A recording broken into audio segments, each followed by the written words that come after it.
Cobra Verde is a 1987 film directed by the German director Werner Herzog.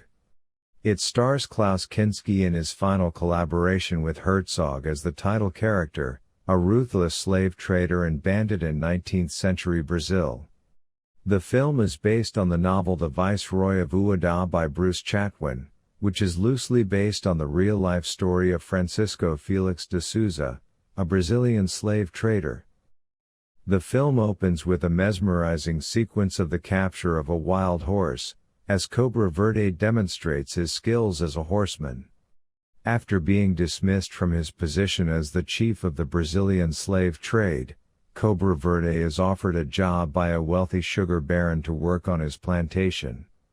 However, when Cobra Verde falls in love with the baron's wife, he is forced to flee to Africa, where he becomes involved in the slave trade once again. Cobra Verde is a dark and violent film, with Kinski's performance as the ruthless and charismatic Cobra Verde being a standout. The film is beautifully shot, with stunning landscapes and a haunting musical score by Popol Vuh. However, the film's pacing can be slow at times, and the narrative is often disjointed, with the film jumping between different locations and characters. One of the most memorable scenes in the film is a brutal sequence in which Cobra Verde oversees the punishment of a group of slaves who have attempted to rebel against their masters.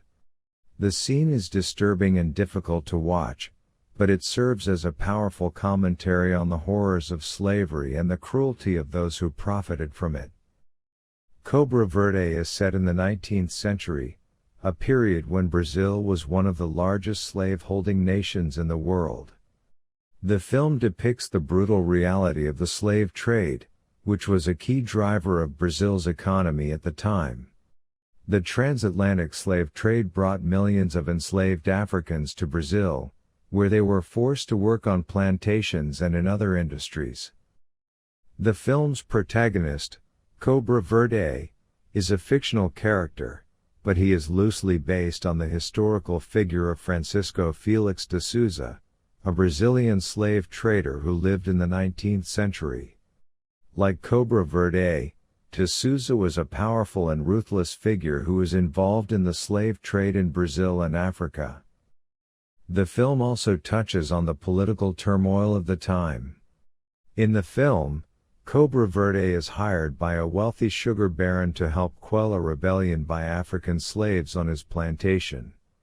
This is likely a reference to the numerous slave uprisings that occurred in Brazil during the 19th century, including the most famous one, the Haitian Revolution, which resulted in the establishment of the first black republic in the world.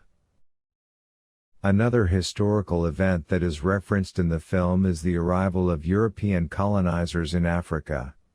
In the film, Cobra Verde is sent to Africa to secure a steady supply of slaves for the Brazilian sugar industry.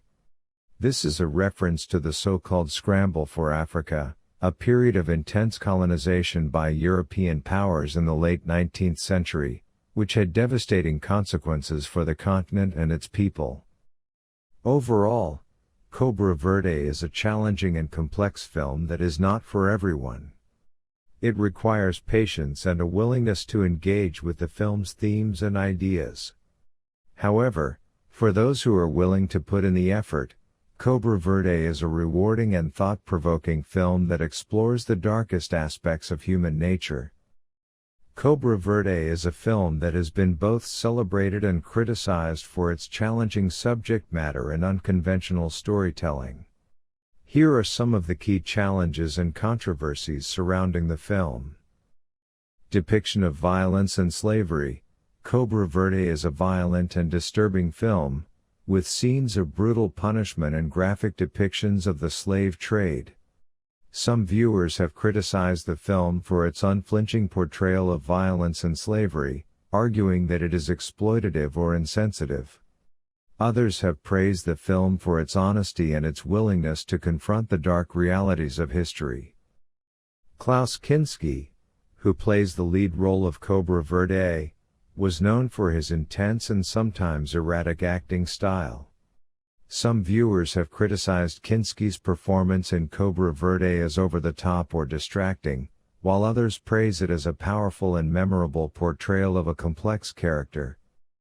Cobra Verde is a film that jumps between different locations and characters, and it can be difficult to follow at times.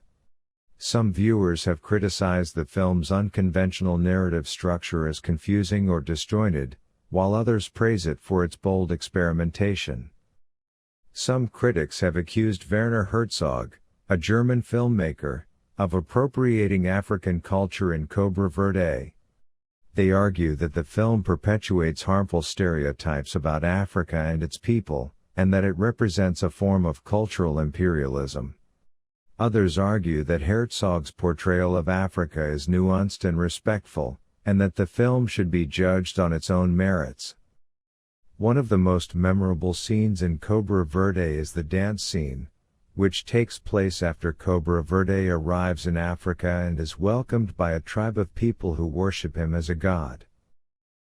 In the scene, Cobra Verde is dressed in a colorful costume and performs a traditional African dance with a group of women. The dance is lively and energetic, and it is accompanied by a hypnotic musical score. The scene is significant for a few reasons. First, it highlights the film's surreal and dreamlike quality, as Cobra Verde seems to be transported to another world where he is worshipped as a god. Second, the scene underscores the film's themes of power and colonialism.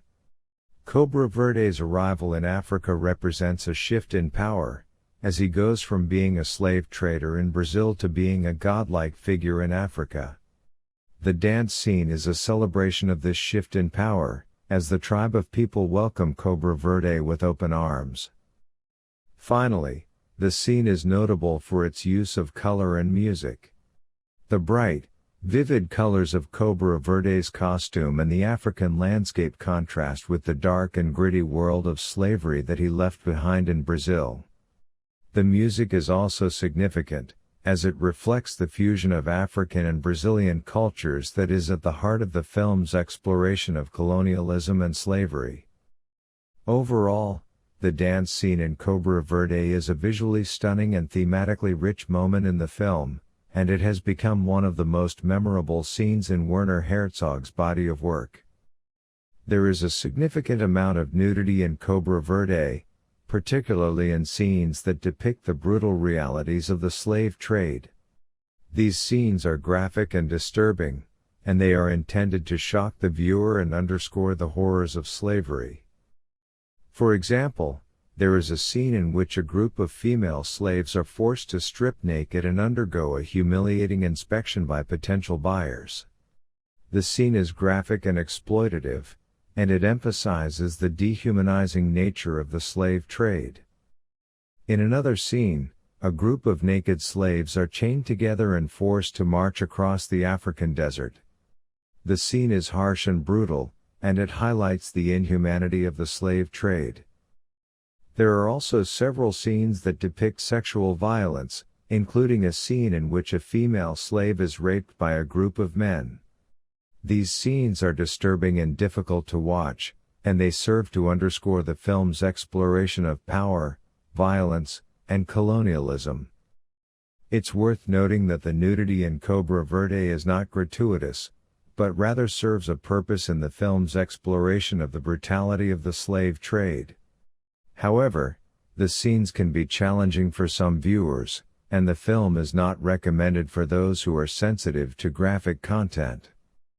Overall, Cobra Verde is a challenging and complex film that is not for everyone. It requires patience and a willingness to engage with the film's themes and ideas. However, for those who are willing to put in the effort, Cobra Verde is a rewarding and thought-provoking film that explores the darkest aspects of human nature.